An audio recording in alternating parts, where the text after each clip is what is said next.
नमस्कार दोस्तों, स्वागत है आपका अपना यूट्यूब चैनल टुडे एग्जाम पर। दोस्तों, एसएससी जीडी एग्जाम 2023 जो आपका 10 जनवरी से लेकर 14 फरवरी तक कंडक्ट कराई जाएगी, इससे संबंधित हमने 4 प्रैक्टिस सेट का वीडियो आप लोगों को ऑलरेडी प्रोवाइड करा दिया है। ये 5वां प्रैक्टिस सेट का वीडियो है। इस प्रैक्टिस सेट के अंदर आपको जीके जीएस के प्रश्नों के साथ साथ करंट अफेयर के प्रश्न देखने को मिलते हैं, जो आपके एग्जाम के दृष्टिकोण से काफ़ी इंपॉर्टेंट है। इसमें अधिकांश प्रश्न आपके प्रीवियस ईयर जो एसएससी ने पूछ रखा है, हाल के वर्षों में जो बार बार रिपीट कर रहा है वो भी प्रश्न है। आपको ये सभी पीडीएफ आप हमारे टेलीग्राम चैनल ज्वाइन करके प्राप्त कर सकते हैं। और दोस्तों, इस एग्जाम जब शुरू हो जाएगी आपका 10 जनवरी से, तो हम एनालिसिस भी करवाएंगे। तो एनालिसिस में भी बने रहिएगा और बताइएगा कि आपको हमारे इस प्रैक्टिस सेट के सीरीज से फ़ायदा हुआ या नहीं हुआ। पहला प्रश्न है हमारा दोस्तों, निम्नलिखित में से कौन सा एक ध्वनि तरंग की विशेषता नहीं है। दोस्तों, आप जानते हैं कि मैं विथ एक्स्ट्रा फैक्ट पढ़ाता हूं, इसीलिए जो है वीडियो लेंदी हो जाता है, तो आप आराम से सुनिए। ध्वनि तरंग जो है, सबसे पहले ये अनुदैर्घ्य तरंग कहलाता है। ध्वनि तरंग को जो है हम अनुदैर्घ्य तरंग कहते हैं। वहीं पर जो लाइट है, प्रकाश है, इसे हम अनुप्रस्थ तरंग कहते हैं। ठीक है। अनुदैर्घ्य तरंग की गमन करने के लिए हमेशा एक माध्यम की आवश्यकता होती है, जरिया चाहिए इसे गमन करने के लिए। अनुप्रस्थ तरंग की गमन करने के लिए कोई मीडियम, कोई भी माध्यम की आवश्यकता नहीं है। इसीलिए आपसे पूछा जाता है कि प्रकाश जो है क्या निर्वात में चल सकता है, तो यस हाँ, क्योंकि प्रकाश जो है आपका अनुप्रस्थ तरंग है, इसे मीडियम की आवश्यकता तो होती ही नहीं, तो ये कहीं भी चलेगा। लेकिन ध्वनि के साथ ऐसा नहीं है। ध्वनि तरंग जो है निर्वात में गमन नहीं कर सकती, इसीलिए आप चंद्रमा पर जो है आवाज नहीं सुन सकते, 2 आदमी का वार्तालाप नहीं सुन सकते, क्योंकि वहां पे वायुमंडल नहीं है। ठीक है, ये तो हो गया ध्वनि तरंग के बारे में। तो जो ध्वनि तरंग की विशेषता नहीं है, ये है आपका संपीड़न। ऑप्शन नंबर डी यहाँ पे राइट आंसर है। बाद बाकी चाल, अब चाल में भी आपसे क्वेश्चन एग्जाम के अंदर पूछा जाता है कि ध्वनि की चाल पे जो है मीडियम का क्या प्रभाव पड़ता है, तो सबसे अधिक जो है ठोस में चाल होती है, उससे थोड़ा कम द्रव में होती है, और सबसे कम ध्वनि की चाल जो है गैस में होती है। अगर आपसे कोई पूछ ले कि प्रकाश का सबसे अधिक चाल किस में होता है, तो आप कहेंगे निर्वात में। निर्वात में जो है प्रकाश के सबसे अधिक चाल होती है। ये चाल कितनी है? 3 × 10⁸ मीटर प्रति सेकेंड। ठीक है। और प्रकाश के चाल को सबसे पहले किसने मापा था, ये भी आपसे क्वेश्चन पूछा जाता है, तो रोमर ने मापा था। ठीक है। इसके अलावा जो आपका ध्वनि तरंग है, ये भी कई प्रकार के होते हैं, 3 प्रकार के होते हैं मेनली। इसे हम एक कहते हैं अपश्रव्य ध्वनि, अपश्रव्य ध्वनि, श्रव्य ध्वनि और पराश्रव्य ध्वनि। आपने नाम सुना होगा। 20 हर्ज से जो नीचे की ध्वनि है उसे अपश्रव्य ध्वनि कहते हैं। 20 से लेकर 20,000 हर्ज के बीच में जो ध्वनि होती है उसे हम श्रव्य ध्वनि कहते हैं, और 20,000 हर्ज से ऊपर के ध्वनि को हम पराश्रव्य ध्वनि कहते हैं। तो हम मानव जो है ये हम श्रव्य ध्वनि को सुनते हैं, जिसकी रेंज 20 से 20,000 हर्ज के बीच में है। जो अपश्रव्य ध्वनि है, जो 20 हर्ज से कम की शोर उत्पन्न करता है, इसे भी हम नहीं सुन सकते हैं। और जो पराश्रव्य ध्वनि है, 20,000 हर्ज से ऊपर की ध्वनि है, ये भी हम नहीं सुनते हैं। ये कुत्ते, चमगादड़ इत्यादि जानवर सुन सकते हैं। आई होप अच्छे से क्लियर हुआ होगा। चलते हैं आगे। अगला प्रश्न है हमारा, अल नीनो किस महासागर की प्रमुख घटना है। देखिए, एसएससी सीजीएल 2022 में ये क्वेश्चन पूछा गया है, 21 में भी ये क्वेश्चन पूछा गया था। सीपीओ के अंदर जो है आपका ये 20 में भी ये क्वेश्चन पूछा गया था, और रेलवे ग्रुप डी में भी ये क्वेश्चन पूछा गया था। तो काफी इंपॉर्टेंट ये घटना होती है अल नीनो, इसीलिए मैंने ये प्रश्न रखा है। तो अल नीनो जो है ये किस महासागर की घटना है, तो अल नीनो आपका प्रशांत महासागर की घटना है। अल नीनो में क्या होती है कि महासागर के किसी पार्टिकुलर रीजन की जो जल होती है उसके टेम्परेचर में अत्यधिक अचानक बदलाव आ जाता है, यानी बढ़ जाता है। अत्यधिक तापमान का बढ़ जाना जो है अल नीनो कहलाता है। और इसका एक जस्ट उल्टा होता है ला नीनो।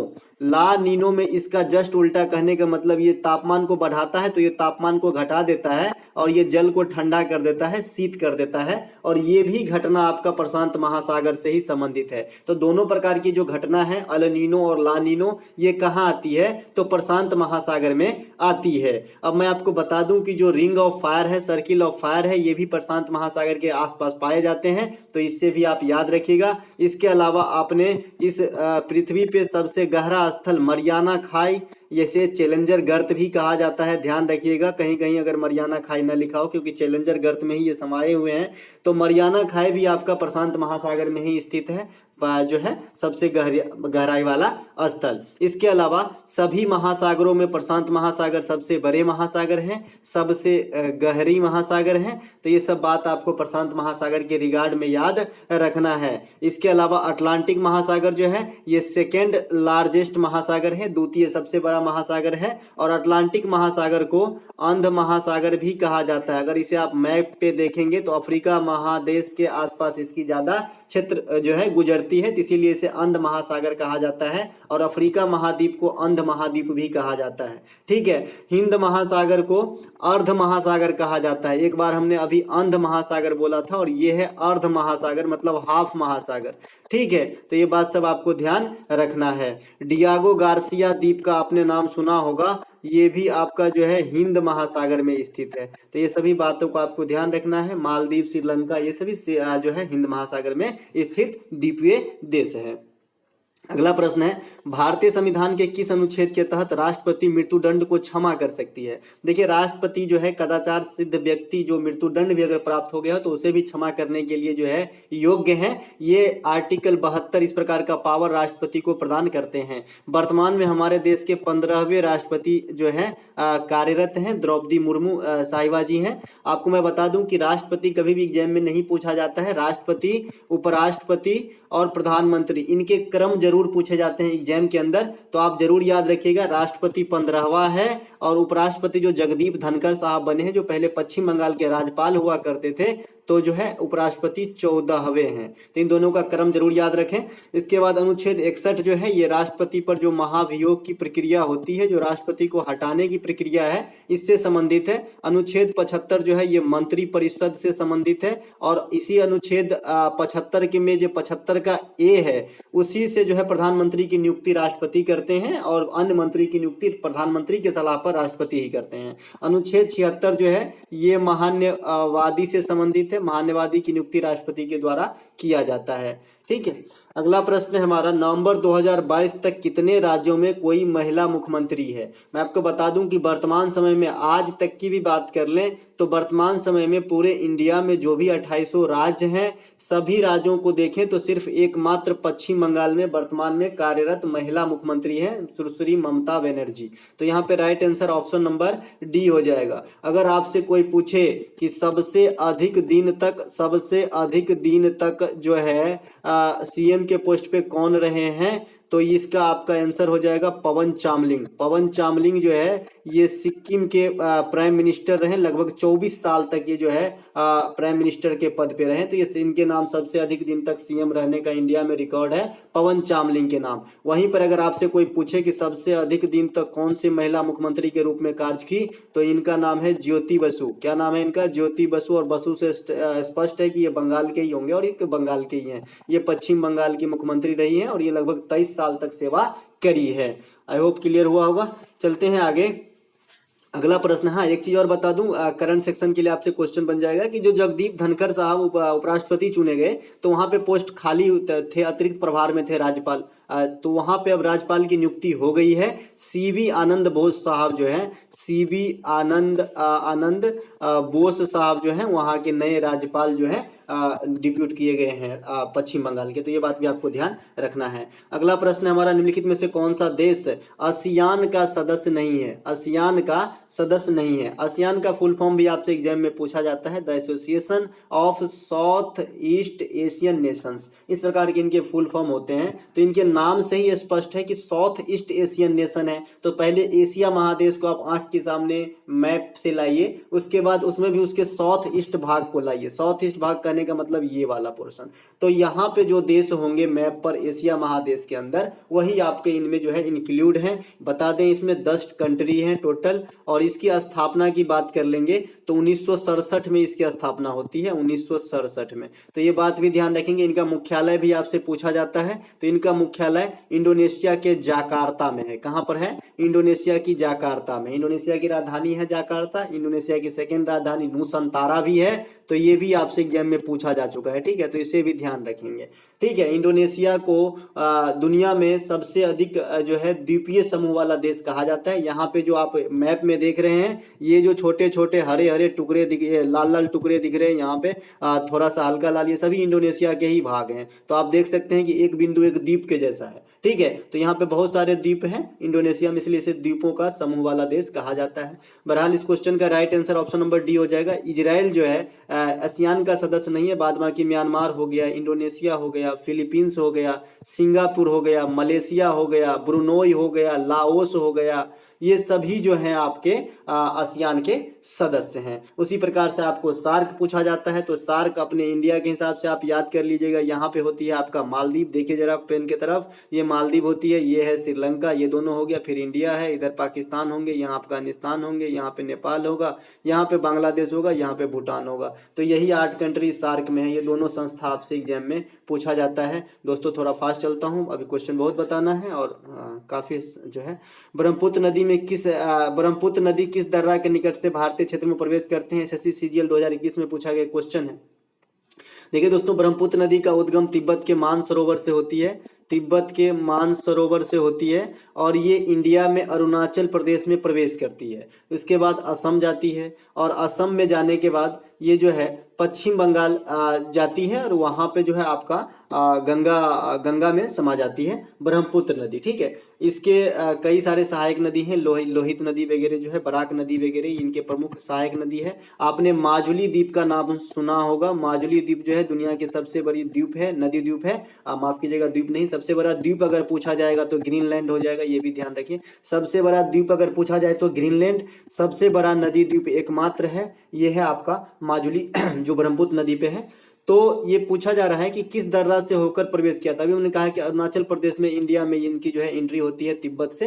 तो ये जो है आपका यांगाप दर्रा के पास जो है प्रवेश करता है। ऑप्शन नंबर 1 यहाँ पे राइट आंसर हो जाएगा। यांगाप दर्रा और बोमिडला दर्रा ये दोनों आपका आंध्र प्रदेश में है। इसके अलावा नाथुला दर्रा और जलेबला दर्रा ये दोनों आपका सिक्किम में है। इसी प्रकार से रोहतांग दर्रा है ना, रोहतांग दर्रा, रोहतांग दर्रा, बारालाचा दर्रा, सांच दर्रा, ये सभी आपका हिमाचल प्रदेश में है। सांच दर्रा आपका एसएससी एमटीएस में पूछा गया था, ध्यान रखिएगा। इसके अलावा जो नीलिमा है, नीलिमा हमने याद रखा है, आप भी याद रख सकते हैं। नीति, लिपुलेखा और माना, ये तीनों आपका उत्तराखंड में स्थित है ना।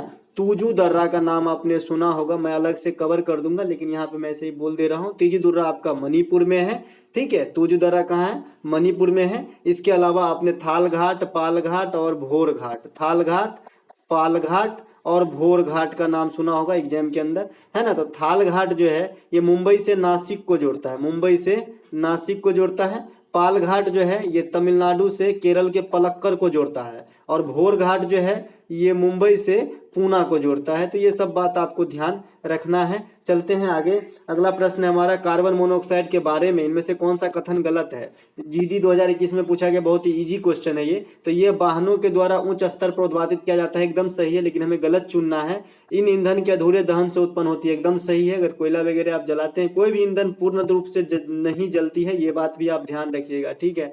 जीवन रक्षक गैस होती है, ये तो एकदम सरासर गलत है भाई, जीवन रक्षक गैस नहीं। तो ऑप्शन नंबर सी यहाँ पे राइट आंसर हो जाएगा, क्योंकि जो गलत है वही चुनना है। कार्बन मोनोऑक्साइड का सूत्र होता है CO, ठीक है। और जो लास्ट ऑप्शन देख रहे हैं ये हीमोग्लोबिन के लिए अधिक सुग्राही है, ये बात एकदम सत्य है। अगर आप किसी बंद कमरे में डिबिया जला लीजिए, गांव घर में डिबिया बोलते हैं हम लोग, जो मिट्टी तेल से जलती है, तो उससे जो कार्बन निकलती है, ये मोनोऑक्साइड जो निकलती है, तो अगर आप दरवाजा वगैरह बंद कर लेते हैं तो सफोकेशन से आदमी की मृत्यु तक हो जाती है। क्यों होती है ऐसा? कि सांस में जब कार्बन मोनोऑक्साइड जाती है तो हमारा हीमोग्लोबिन जो ब्लड में पाया जाता है, यही हीमोग्लोबिन शरीर के विभिन्न भाग में ऑक्सीजन पहुंचाने का काम करता है, लेकिन इनकी दोस्ती ऑक्सीजन से ज्यादा कार्बन मोनोऑक्साइड से है। तो ऑक्सीजन को छोड़ के कार्बन मोनोऑक्साइड पहुंचाने लगता है और हमारा जो है सभी सिस्टम बिगड़ने लगती है।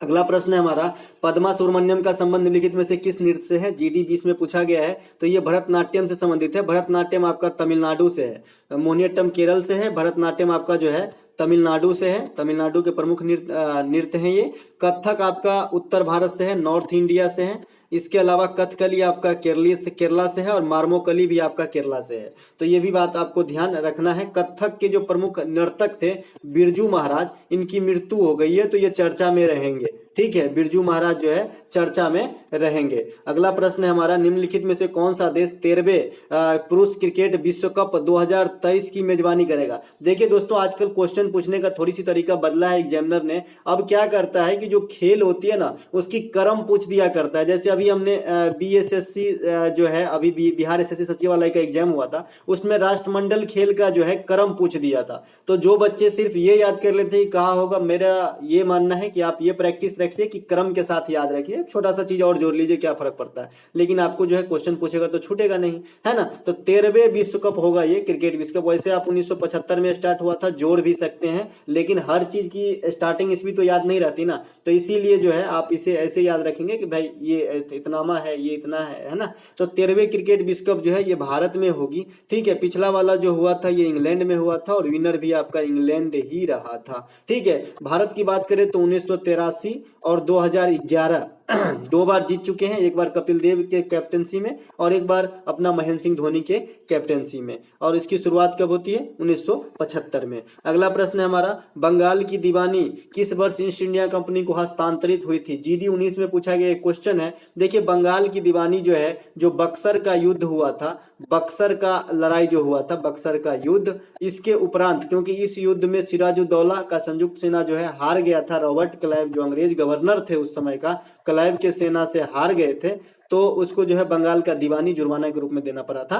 तो ये जो है आपका 1764 में आपका जो है बक्सर का युद्ध हुआ था और 1765 में इस प्रकार का जो है घोषणा किया गया था। तो अब राइट आंसर 1765 हो जाएगा। रॉबर्ट क्लाइव के समय एक और युद्ध होता है, देखिए 1757 में पलासी का युद्ध। ये भी आपसे इसका ईस्वी जो है पूछा जाता है। ठीक है, अगला प्रश्न है हमारा, माउंट हैरियट राष्ट्रीय उद्यान किस राज्य या केंद्र शासित प्रदेश में स्थित है? देखिए, यूपी उत्तराखंड पीसीएस 19 में पूछा गया प्रेम में ये क्वेश्चन है। माउंट हैरियट राष्ट्रीय उद्यान जो है ये आपका अंडमान निकोबार द्वीप समूह में स्थित है। ठीक है, माउंट हैरियट जो है राष्ट्रीय उद्यान ये अंडमान निकोबार द्वीप समूह में स्थित है। अंडमान निकोबार द्वीप समूह में ही इंडिया का सबसे छोटा नेशनल पार्क साउथ बटन स्थित है। ठीक है, इसके बाद जो आपका बैरन द्वीप का आपने नाम सुना होगा, बैरन द्वीप भारत का जो है सक्रिय ज्वालामुखी माना जाता है इससे, तो ये भी आपका अंडमान निकोबार में है। स्वराज द्वीप का नाम आपने सुना होगा, शहीद द्वीप का आपने नाम सुना होगा, बोस द्वीप का आपने नाम सुना होगा। ये सभी अंडमान निकोबार में स्थित द्वीप हैं। इसके अलावा अंडमान निकोबार में और क्या है तथ्य इसके बारे में, तो अंडमान निकोबार में सबसे अधिक वन्य जीव अभयारण्य है। वन्य जीव अभयारण्य जो है सबसे अधिक अंडमान निकोबार में है। आई होप 96 है ना। और सबसे अधिक अगर नेशनल पार्क कहेगा तो फिर एमपी हो जाएगा। दोनों क्वेश्चन में फर्क है दोस्तों। सबसे बड़ा जो है, सबसे अधिक नेशनल पार्क वाला राज्य एमपी है, लेकिन सबसे अधिक वन अभयारण्य वाला जो ये है केंद्र शासित प्रदेश है ये, तो ये अंडमान निकोबार है। सबसे बड़ा नेशनल पार्क हेमिस है, क्षेत्रफल के दृष्टि के सबसे छोटा बता ही दिया। सबसे बड़ा टाइगर रिजर्व नागार्जुन सागर से सैलम आंध्र प्रदेश में है। निम्नलिखित में से कौन सी एक शास्त्रीय भाषा का रूप नहीं? एसएससी एफसीआई 2021 में पूछा गया था और कल भी ये क्वेश्चन पूछा गया था। कल एफसीआई का एग्जाम था दोस्तों, उसमें भी पूछा गया था। ठीक है, तो यहाँ पे मैं अच्छे से ग्रुप डी में बताया था, पूरे भाषा पर रिलेटेड एक वीडियो बना दिया था, आप देख सकते हैं। तो ओडिसी, संस्कृत, मलयालम, मणिपुरी, तो इसमें मणिपुरी जो है ये शास्त्रीय भाषा नहीं है। ऑप्शन नंबर डी यहाँ पे राइट आंसर हो जाएगा। शास्त्रीय भाषा देखिए कुल 6 ही हैं। ओडिसी है, संस्कृत है, मलयालम है, आपका तमिल है, तेलुगु है और आपका जो है कन्नड़ है। ठीक है, यही 6 भाषा जो है शास्त्रीय भाषा है। जिसमें आपसे क्वेश्चन पूछा गया था रेलवे के अंदर कि सबसे पहले किस भाषा को शास्त्रीय भाषा का दर्जा दिया गया था, तो तमिल भाषा को, जो तमिलनाडु का है ना, उसे 2004 में प्रदान किया गया था। और सबसे लेटेस्ट वाला जो है ये आपका ओडिसी है। ठीक है, शास्त्रीय भाषा। तो ये बात भी आपको ध्यान रखना है। राष्ट्रीय भाषा आयोग का मुख्यालय जो है मैसूर में है। संविधान में भाषा कितने हैं? 22 हैं। इंडियन प्रीमियर लीग आईपीएल में सबसे अधिक विकेट किसने हासिल किया है? देखिए, एसएससी का प्रमुख क्षेत्र जो है क्रिकेट भी रहा है। क्रिकेट से आपके क्वेश्चन जरूर पूछा जाएगा। तो ये रेलवे 22 में पूछा गया था। तो सबसे अधिक विकेट लेने का रिकॉर्ड जो है अभी तक डेविन ब्रावो के नाम है। किसके नाम है? डेविन ब्रावो, ये वेस्ट इंडीज के खिलाड़ी हैं, ठीक है। सेकेंड स्थान आता है मलिंगा का, लसित मलिंगा, ये संन्यास ले चुके हैं, ये सेकेंड स्थान पे है। तीसरा स्थान आता है आपका अमित मिश्रा पे, ये भी संन्यास ले चुके हैं, ये तीसरा स्थान है आईपीएल में विकेट लेने में। राशिद खान का भी फिलहाल कोई जगह नहीं है। चौथा स्थान आपका यूबी का आता है, यजुवेंद्र चहल का आता है। तो ठीक है, ये फोर्थ स्थान पे है यजुवेंद्र चहल, भाग्यश्री के हस्बैंड, ठीक है। तो इस प्रकार से आप याद रख सकते हैं। अगर सबसे अधिक रन बनाने की बात करें तो विराट कोहली जो है सबसे अधिक आपका जो है रन बनाए हैं आईपीएल में अब तक, ठीक है। तो ये बात भी ध्यान रखेंगे। आईपीएल से रिगार्ड में बता दूं कि अब जो आईपीएल होने वाली है ये 16वां आईपीएल होगा, ठीक है। इसका ऑक्शन भी हो चुका है और सबसे महंगा खिलाड़ी जो है सैम कुरन है। कौन है? सैम कुरान जो है ये सबसे महंगा खिलाड़ी के रूप में इस बार जो है बिके हैं, ठीक है। पिछले साल ईशान किशन था, पिछले साल के विनर जो है गुजरात जो है, और उप विजेता राजस्थान रहे थे, है ना। इंपीरियल बैंक ऑफ इंडिया की स्थापना किस वर्ष की गई थी, है ना। इंपीरियल बैंक ऑफ इंडिया की स्थापना जो है ये आपका किया गया था 1921 ईस्वी में, ठीक है। 1921 ईस्वी में किया गया था। तो ऑप्शन नंबर बी यहाँ पे राइट आंसर हो जाएगा। इसी इंपीरियल बैंक पहले कैसे बना ये इसको समझ लीजिए। इंपीरियल बैंक में 3 बैंकों का विलय किया गया था, bank of Bombay, bank of Bombay, bank of Madras, bank of Madras और बैंक ऑफ कलकत्ता। ये तीनों बैंकों को जो है आपका मर्ज किया गया था। तो 1921 में इसे ही नाम दे दिया गया इंपीरियल बैंक ऑफ इंडिया। यही इंपीरियल बैंक ऑफ इंडिया 1955 में जो वर्तमान में भारत सरकार के सार्वजनिक क्षेत्र के सबसे बड़ी बैंक है, ये है एसबीआई, ठीक है। दोनों बात ध्यान रखेंगे। आरबीआई की स्थापना हुई थी 1935 में, ये भी आपसे पूछा जाता है। आरबीआई भारत का केंद्रीय बैंक है, वर्तमान में इनके गवर्नर शक्तिकांत दास है। अगला प्रश्न है, निम्नलिखित में से कौन सी नदी बंगाल की खाड़ी में नहीं गिरती है? देखिए, स्वर्णरेखा, महानदी, कावेरी, ये सभी बंगाल की खाड़ी में गिरने वाली नदियां हैं, लेकिन जो ब्रह्मपुत्र हैं ये आपका बंगाल की खाड़ी में नहीं गिरते हुए ये गंगा के धारा में समा जाता है बांग्लादेश के, मतलब बांग्लादेश में पहुंचने से पहले। और इन्हीं संयुक्त धारा को जो है बांग्लादेश में मेघना कहा जाता है, ठीक है। बांग्लादेश में क्या कहा जाता है? मेघना। बांग्लादेश में पहुंच के समाता है, माफ कीजिएगा, और इसी संयुक्त धारा को मेघना कहा जाता है। तो ब्रह्मपुत्र नदी डायरेक्ट जो है बंगाल की खाड़ी में नहीं गिरती है, ठीक है। तो यहाँ पे right answer option number C हो जाएगा। ब्रह्मपुत्र नदी के बारे में विशेष रूप से पिछले क्वेश्चन में हमने बता ही दिया था। अगला प्रश्न है, निम्नलिखित प्रसिद्ध पुस्तक the little boy of India के लेखक कौन है? ये करेंट सेक्शन से इंपोर्टेंट क्वेश्चन रहेगा। The little book of India, boy नहीं है, बुक है। The little book of India के लेखक जो है ये रस्किन बॉन्ड है। कौन है? रस्किन बॉन्ड है। और शशि थरूर का जो लेटेस्ट पुस्तक है अंबेडकर ए लाइफ है। तो दोनों को ध्यान रखेंगे। गीतांजलि श्री के पुस्तक रेत की समाधि भी याद रखेंगे, ठीक है। और जो अभी बुकर पुरस्कार 2022 भी घोषणा हो गया है ना, तो द 7 मून ऑफ माली अल्मेरा पुस्तक का नाम है। और श्रीलंका का जो है अरुणा तिलका इसको मिला है। तो ये बात भी आपको ध्यान रखना है, मैंने बता दिया था एक प्रैक्टिस सेट में, ठीक है। बिहार एसएससी के प्रैक्टिस सेट में शायद बताया था। 2022 तक भारत के लिए 400 टी20 मैच खेलने का रिकॉर्ड किसके नाम है? देखिए, काफी चर्चे में रहे और एकमात्र ऐसा खिलाड़ी है जो ये दहलीज तक पहुंच पाया है। तो ये है आपका Rohit Sharma. Option number C यहाँ पे राइट आंसर हो जाएगा।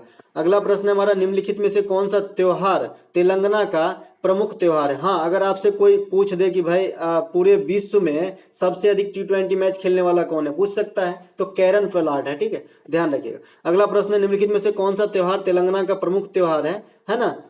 कैरन पोलार्ड सही है। निम्नलिखित में से कौन सा त्योहार तेलंगाना का प्रमुख त्योहार है? तो पहला है बोनालू, बथुकम्मा, उपयुक्त दोनों, त्रिशूरपुरम। देखिए, तेलंगाना का प्रमुख त्योहार बोनालू भी है, बथुकम्मा भी है। तो ऑप्शन नंबर सी यहाँ पे राइट आंसर हो जाएगा, क्योंकि दोनों ही हैं। इसके अलावा जो त्रिशूरपुरम है ये केरल में मनाई जाने वाली उत्सव है। तो यहाँ पे जो है केरल कर लेना त्रिशूरपुरम के लिए, ठीक है। और right answer option number C हो जाएगा। अगला प्रश्न है हमारा, अगला प्रश्न है कि प्रतिरोधकता का मात्रक क्या है? प्रतिरोधकता का मात्रक क्या है? प्रतिरोध का मात्रक अगर पूछेगा तो खाली ओम होता है, लेकिन अगर प्रतिरोधकता का मात्रक पूछेगा ना तो ओम मीटर होता है। तो ऑप्शन नंबर डी हमारा राइट आंसर हो जाएगा। ये जो है प्रतिरोधकता मतलब रेसिस्टेंस के मात्रक होते हैं ओम, और इसका साइन कुछ इस प्रकार का होता है, ठीक है। वोल्ट में हम विभवांतर वगैरह को मापते हैं और एम्पियर में हम विद्युत धारा को मापते हैं। जो करंट होती है उससे हम एम्पियर में मापते हैं। और इसमें किस मीटर से मापते हैं ये भी आपसे पूछा जाता है कि हम विद्युत धारा को मापने वाला यंत्र क्या है, तो अमीटर होता है। तो ये बात भी ध्यान रखेंगे। अगला प्रश्न हमारा, निम्नलिखित में से किसे द्विनाम पद्धति के जनक के रूप में जाना जाता है? द्विनाम पद्धति के जनक के रूप में कैरोलस लिनियस को जाना जाता है। द्विनाम पद्धति का पिता कहा जाता है इसे। ऑप्शन नंबर यहाँ पे राइट आंसर हो जाएगा आइजक न्यूटन। न्यूटन के बारे में तो बहुत सारी चीज है ना। इसके बाद आर्किमिडीज हम जानते हैं, इसके लिए मतलब तैरने का नियम दिया था, लॉ ऑफ फ्लोटिंग। आर्किमिडीज के सिद्धांत पे कार्य करता है वो। अल्बर्ट आइंस्टीन सापेक्षता का समान सिद्धांत। आइजैक न्यूटन के बारे में इसलिए मैंने कहा कि बहुत चीजें गति का नियम दिए थे, उसके बाद आपका जो है शीतलन का नियम दिए थे, तो ये सब न्यूटन साहब से ही संबंधित है। अगला प्रश्न है हमारा, सुभाष चंद्र बोस ने महात्मा गांधी को राष्ट्रपिता कहकर कब संबोधित किए? देखिए सुभाष चंद्र बोस ने महात्मा गांधी को राष्ट्रपिता की उपाधि दिए थे, तो ये कब दिए थे? ये सीजीएल 20 में भी पूछा गया और सीजीएल 22 में भी पूछा गया ये क्वेश्चन। ये सीजीएल 22 में आपको 12 तारीख को फर्स्ट शिफ्ट में पूछा गया, जो बच्चे दिए होंगे वो कंडक्ट करके आए होंगे, ठीक है। तो ये जो है आपको 1944 में कहे थे, ठीक है दोस्तों। ये था आज का वीडियो आप लोगों के लिए। ये पीडीएफ आप हमारे टेलीग्राम चैनल से ले लीजिएगा, और एक बार वीडियो देखने के बाद जितना मैंने एक्स्ट्रा फैक्ट बताया है लिख के या फिर मौखिक रूप से, आप खुद से एक बार बोले, कोई शर्म नहीं करना है। अगर आपको वास्तव में चाहते हैं कि हमें कुछ करना है तो फिर ऐसे ही करना पड़ेगा, ठीक है। मिलेंगे एक नए वीडियो में, तब तक के लिए जय हिंद।